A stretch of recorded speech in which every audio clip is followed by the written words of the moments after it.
Have you seen something strange in the northwestern Ontario woods? If you have, Dee McCullay wants to hear from you. The Red Rock filmmaker has begun work on a documentary about the legendary Sasquatch. Man has existed on this continent for thousands of years. In the vast region of Lake Superior on the 49th parallel, such creatures exist. The natives of this land named it, called Zabe, to others, Bigfoot or Sasquatch. What follows are the accounts of those who have witnessed the mythical being. When I was 8, I remember our family was in the front yard talking about what things they heard in the bush, and it comes down to, we heard screams recently in the bush, and someone said it was bears. A bear will sound a lot like a man way out in the middle of the bush, and you might go to see, and then you might think it's a man that's hurt. You go to see and you'll find some bears there. And then when they were talking about screams, there was a scream in the bush behind us. I think it was to the east. So we all looked towards the mountain, and there was nothing there to look at. There was just a bunch of trees and the mountain. And then shortly, seconds after that, there was a second scream beside us to the west. So we turn and look, and there was just one tree moving. So it makes me think that something was hanging onto the top of the tree and jumped off and let it go and screamed at the same time, so that you watch this shaking tree while it makes its getaway. So there's that. And the other instance I have is about 10 years later at the same place on Red Rock Reserve.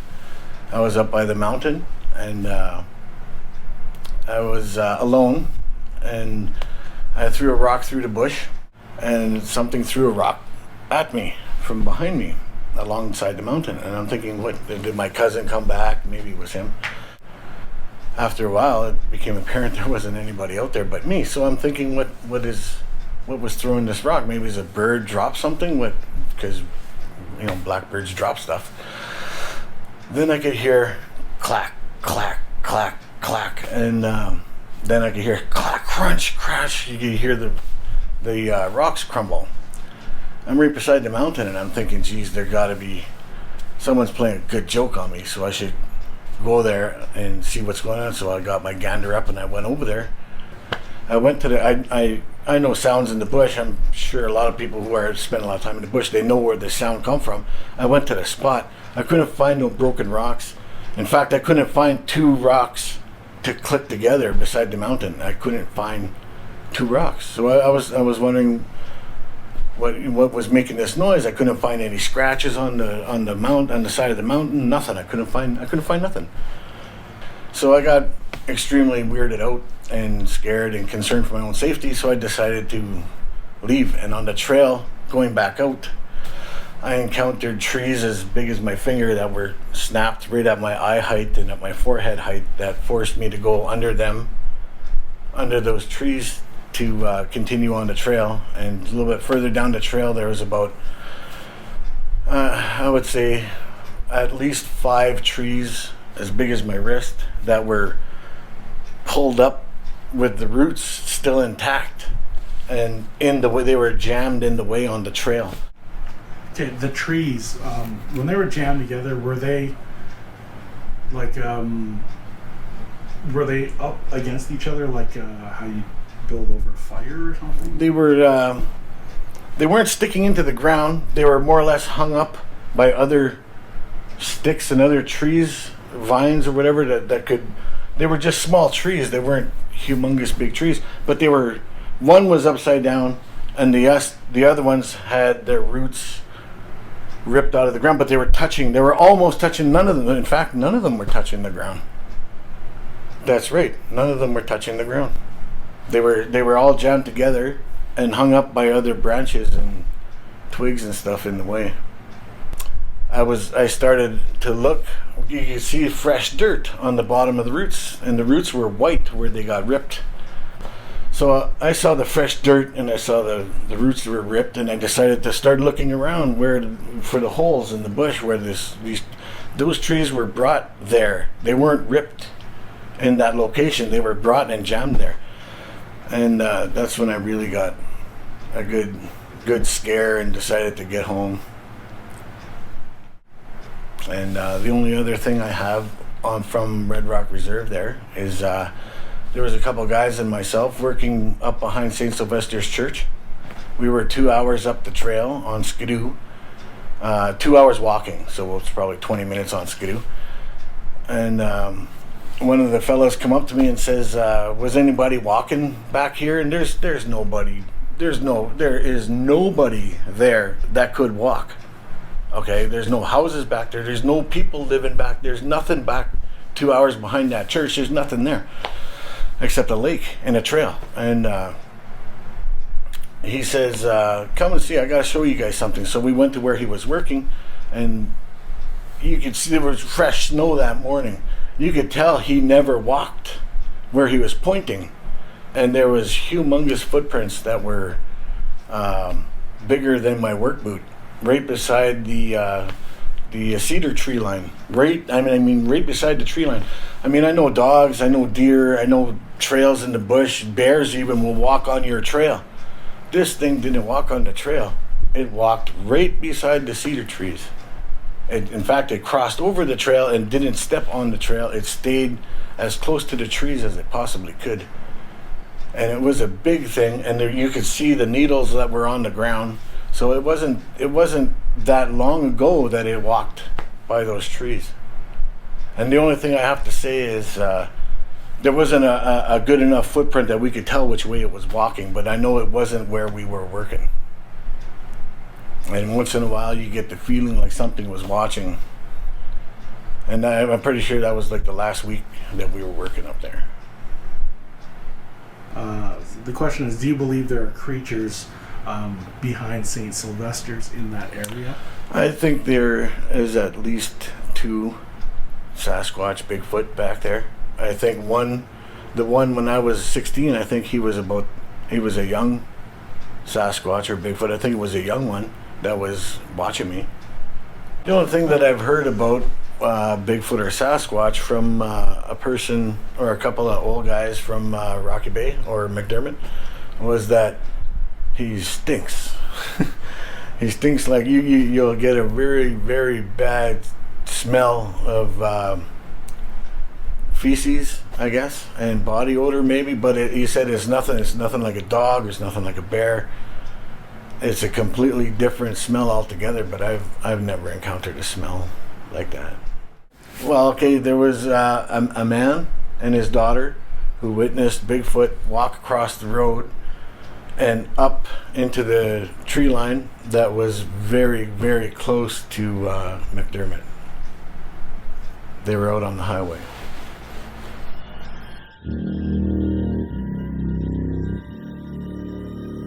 On Highway 11, 2 men were hunting around what is called Dead Man's Curve.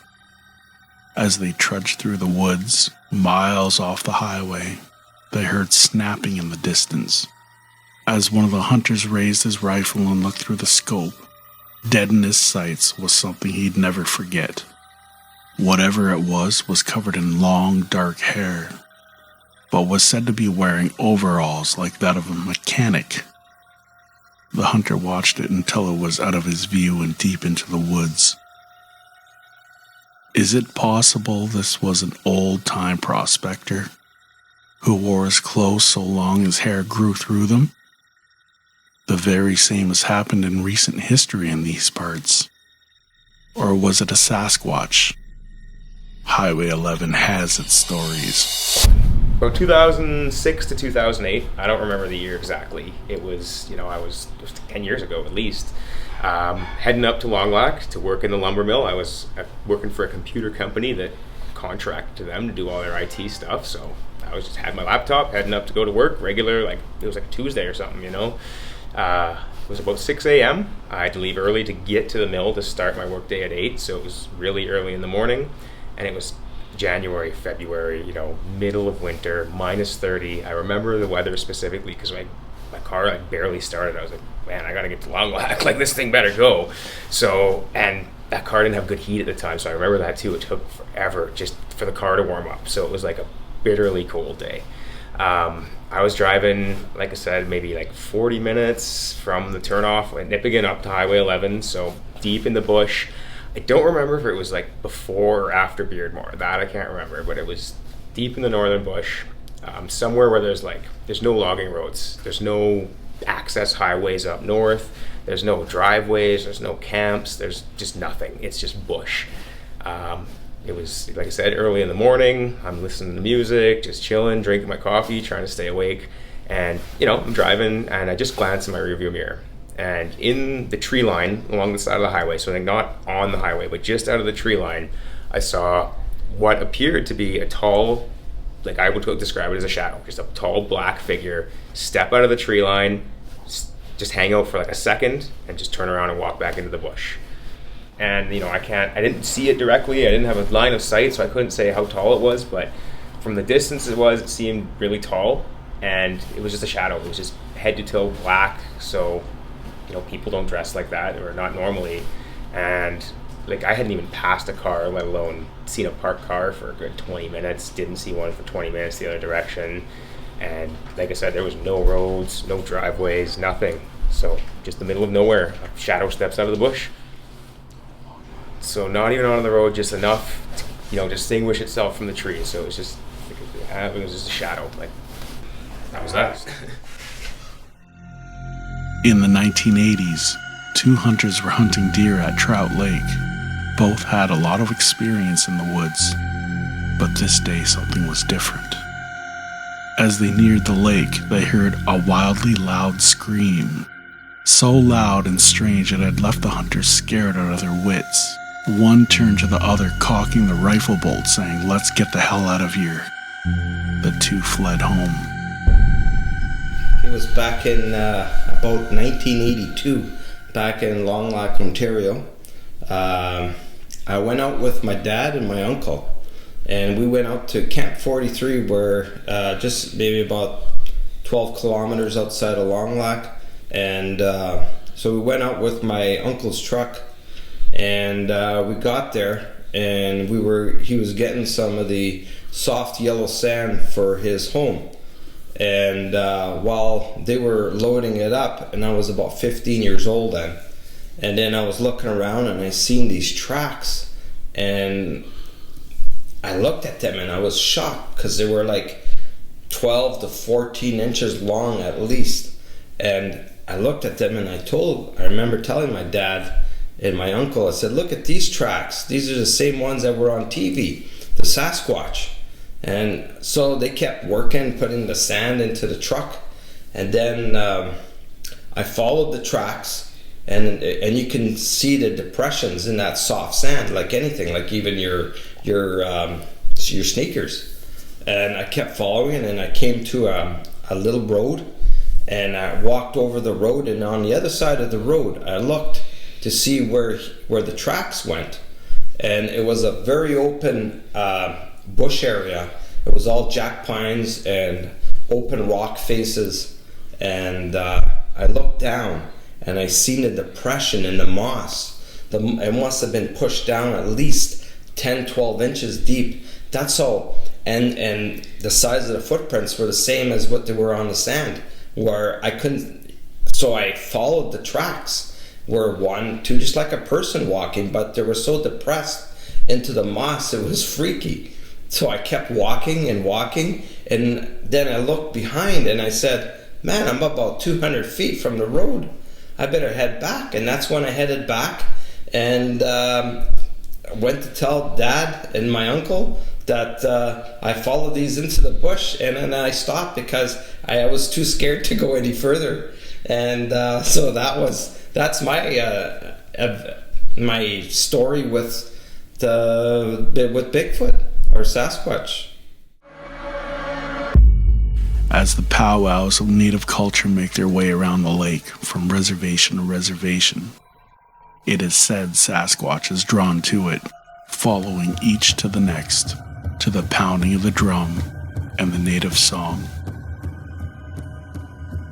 It is also stated in native belief that he is a water protector, which would explain why he is seen around large bodies of water. We're about 60 kilometers east of Matheson, Ontario, up in the region there by Timmins, and I've been working in the bush for a long time. I've actually had already about 17 years experience in northwestern Ontario, fighting fires, slash pile burning. I've also did some timber cruising.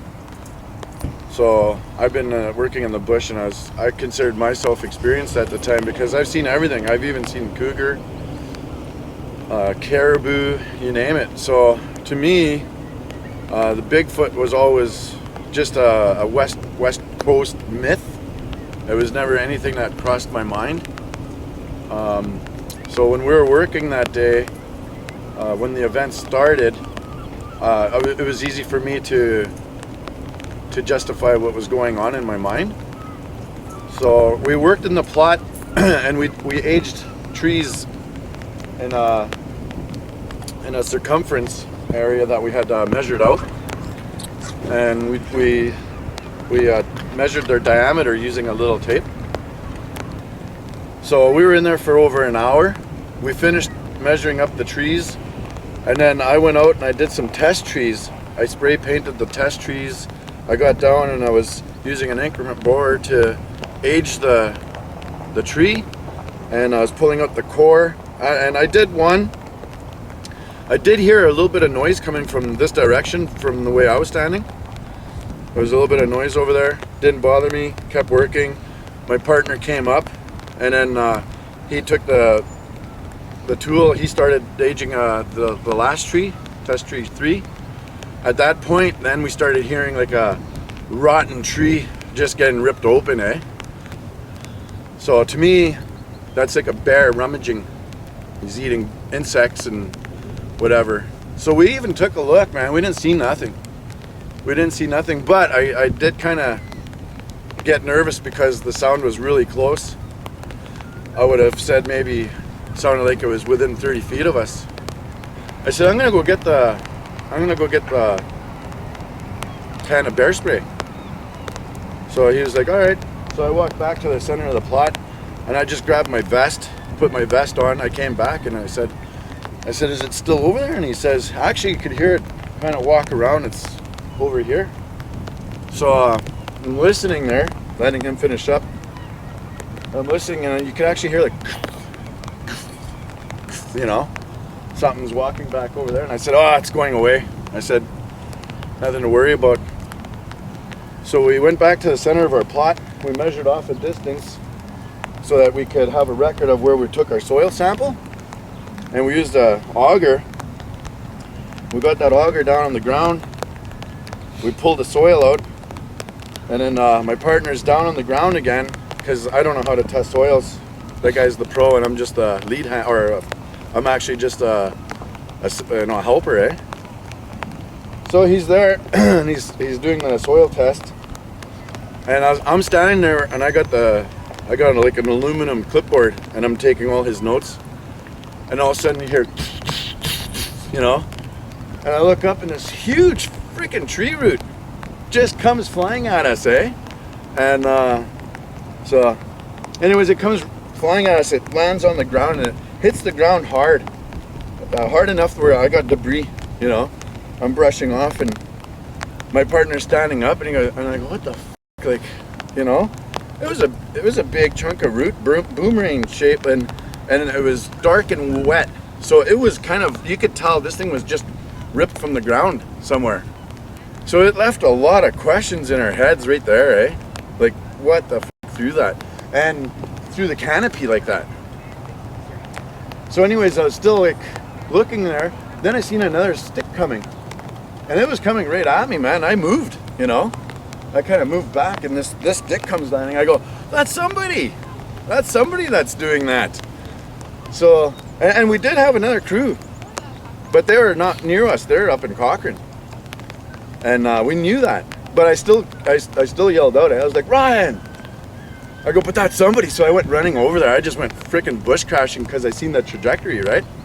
And I go bush crashing over there. And as I am, all of a sudden I see like a haystack as I'm coming through, and I stop and I go, oh, how in the hell a haystack get in here, you know? So I knock down a few more branches, I get in closer, and then I see this big, 8-foot tall Sasquatch, and he's trying to hide. He's actually like this, with his head cocked down, and he's like standing like totally still. But you know the breeze, you can see the hair, like it's hair, wisps. Everything is moving in the breeze, eh? And I look, and my legs just tighten right up, because the first sense I got was by seeing it trying to hide, was the intelligence that this creature had, and it's a man. It's just an ancient man, and he's huge. This thing could put a moose in a headlock and rip it down. Like, that's how tall it was. Strong, muscular.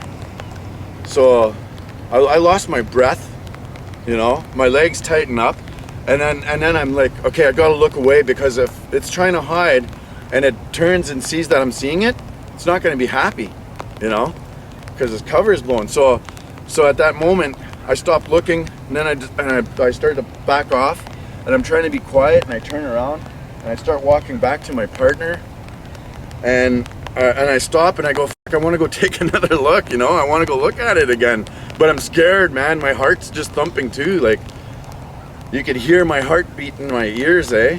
And so I said, no, just keep going. And then I got back to Luke, and he's working there, and he goes, what was it? And I said, we got to go.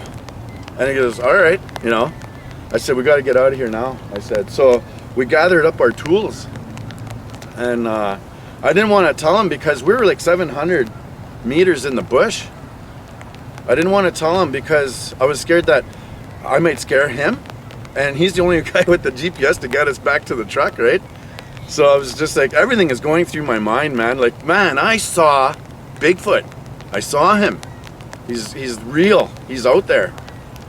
And so we start tracking back out with our tools, and I had the soil auger.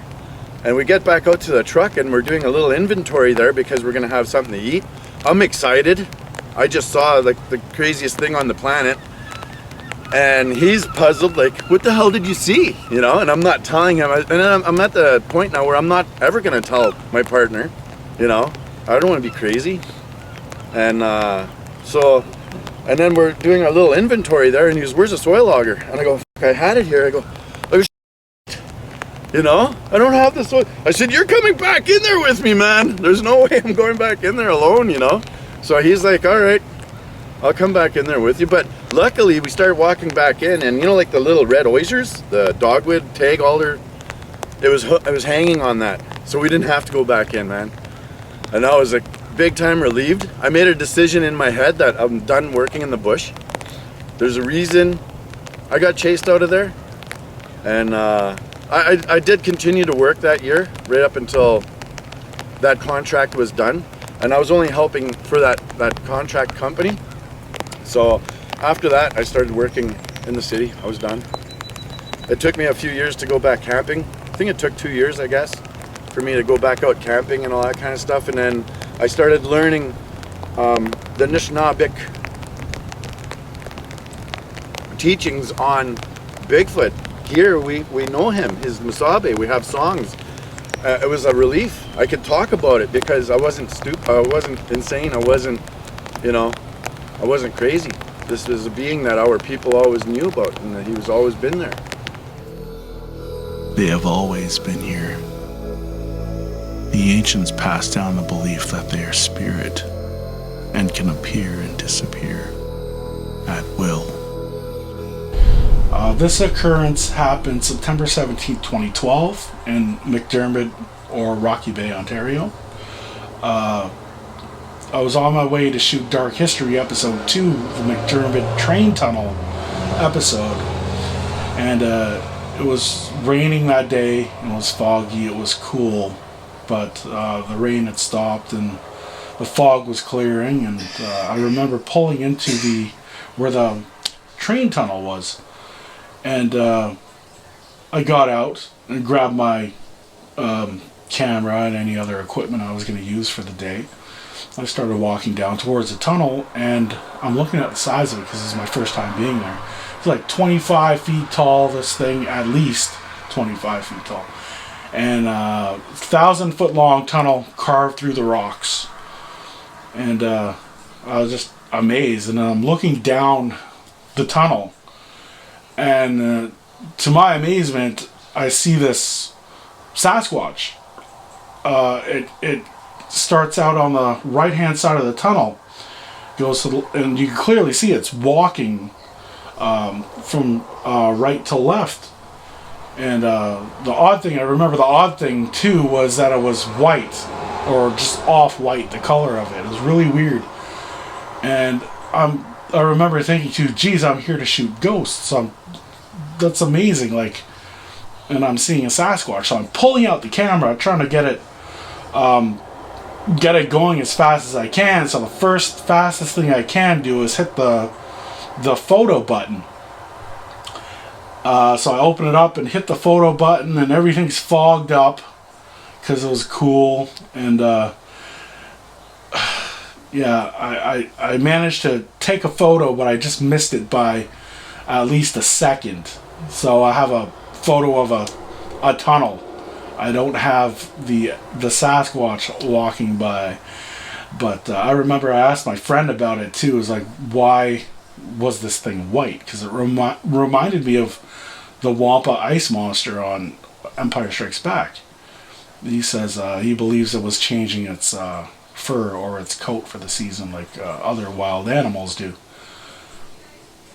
And I remember from the size of this thing, my estimate is it had to have been at least 17 feet tall based on its height and the height of the tunnel itself. And that is my Sasquatch encounter. Many have contacted me with their stories, not just locally, but from all over Canada and the United States. Yet one thing is for certain, it is my hope that one day we will have definitive proof. The sightings continue on a worldwide scale. The Sasquatch is found worldwide under different names. It is important to keep an open mind.